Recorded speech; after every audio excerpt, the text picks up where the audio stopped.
always existed. It's just always been there. Then in 1927, along came a scientist called George Lemaître, or I think that's how you pronounce his name, and he came up with a theory that you all know now. It's called the Big Bang. And what's interesting was he was actually a Christian. And at that point, science discovered that the universe had a beginning. And if it has a beginning, then it needs to have a cause. Something had to start it. Now, what they will tell us is that right before the Big Bang, all the matter, everything around us, was condensed into a tiny speck smaller than a postage stamp. Now, the question you need to ask is, where did that matter come from? Why was it there? And what caused it to go bang in the way it did, when it did? What was the cause of the Big Bang? And if it turns out the Big Bang had a natural cause, your next question is, okay, well, what caused that cause? Because everything in this world works on cause and effect. And in fact, there's a scientist called Professor Paul Davies. He's a physicist. Now, he's not a Christian. He spent his life studying the Big Bang. And what he discovered was it was no ordinary explosion. It was a very precise thing. If the force of the explosion was slightly less powerful, the universe would have imploded and never formed. If it was slightly more powerful, all the matter would have been scattered so far, the universe would not have been able to form. And this was his conclusion. Remember, he's not a Christian, so he has no axe to grind. He said, it's hard to resist the impression that something possessing an overview of the entire cosmos was manipulating all the parts to go bang with almost equal vigour at the same time. Now, what he's saying is, when you look at the Big Bang, it has all the appearance of a controlled explosion, but something was controlling it. Now, I would suggest tonight, but it's not unreasonable and it's not unintelligent to believe for that cause, that something could be God. So that's the origin of the universe. What about the origin of life? An atheist will tell you that the way life began was that the world was pretty much covered in ocean. There were chemicals floating around in the water. They merged in the right quantities, and there was a chemical reaction, and life spontaneously arose out of that chemical reaction. By accident, with no plan, with no purpose or design, it just happened. Could just as easily have not happened. The problem with that is it doesn't fit with what science tells us about life.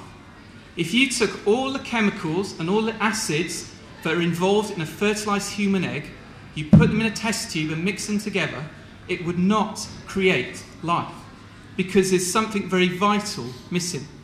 And what's missing is DNA, which some of you, probably most of you, will have heard of. DNA is basically genetic information. It's what kickstarts life and controls the development of a human or any other life, for that matter. It's like the genetic blueprint. And one human egg, one fertilised human egg, contains 46 chromosomes, and that's enough genetic information to fill about 90,000 books, roughly this size. So that's an awful lot of information. So it means for life to appear spontaneously, not only would you need the chemicals floating around in the water, you'd also need the DNA information floating around to be combined to control the process of the development of life. And you need to ask, where did that information come from?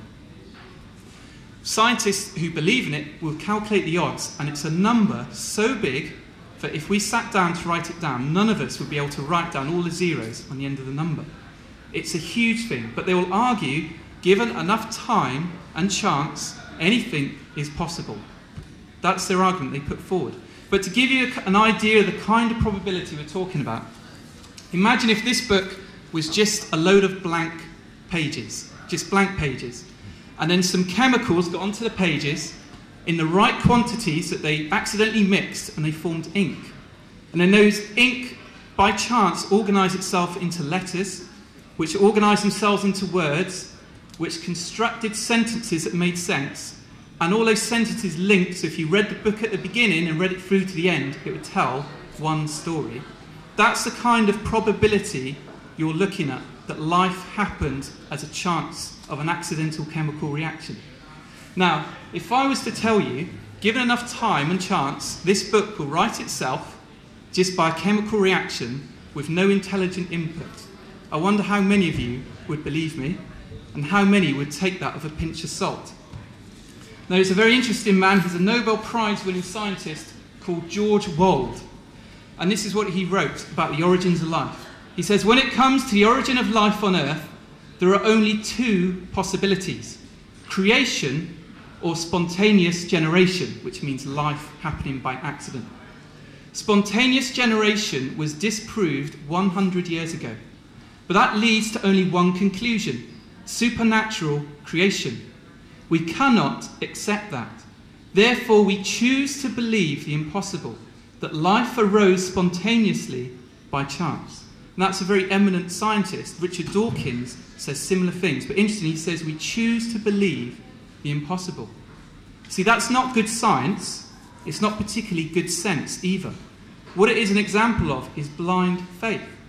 It's people who choose not to believe in God. So despite there's a lack of evidence, despite reason and logic tells them it's impossible, they choose to believe life came about spontaneously by accident, even though it's highly improbable that it could have happened. It takes a lot of faith to be an atheist. It's an ironic thing to say, but you have to believe the impossible happened. Compared to that, I would suggest that belief in a creator God is not only coherent, but it's logically possible and provides a better explanation for the origin of life. So there we have just a few things about the origin of the universe and the origin of life. Just now, just to talk about human experience. If God exists, what kind of things should we expect to see in our lives around us? What things would indicate that there's a God? Well, the first thing you'd expect to see is religion. Because if God does exist, you'd expect people to be aware of it. Sociologists will tell us that human beings are a religious animal. Wherever you go in the world, you'll find religion. However far back in time you go, archaeologists will tell us wherever there's been people, there has been religion. And in fact, in this country at the moment, I think 10% of people register themselves as atheists, compared to about 30% who would say they believed in some kind of higher power. And we seem to be incurably religious. In 1917, when the Marxists took over Russia, they tried to purge religion out of the system, but they failed. So a few years later, when Stalin came to power, he did a very violent persecution on the church. He killed something like 96% of all the priests. He stamped out on anyone who was a Christian. And yet when the Iron Curtain fell, there were still many Christians in Russia, and many became Christians after that. There's probably more Christians in Russia today than there are in Britain. And that was after a sustained attempt to stamp out religion.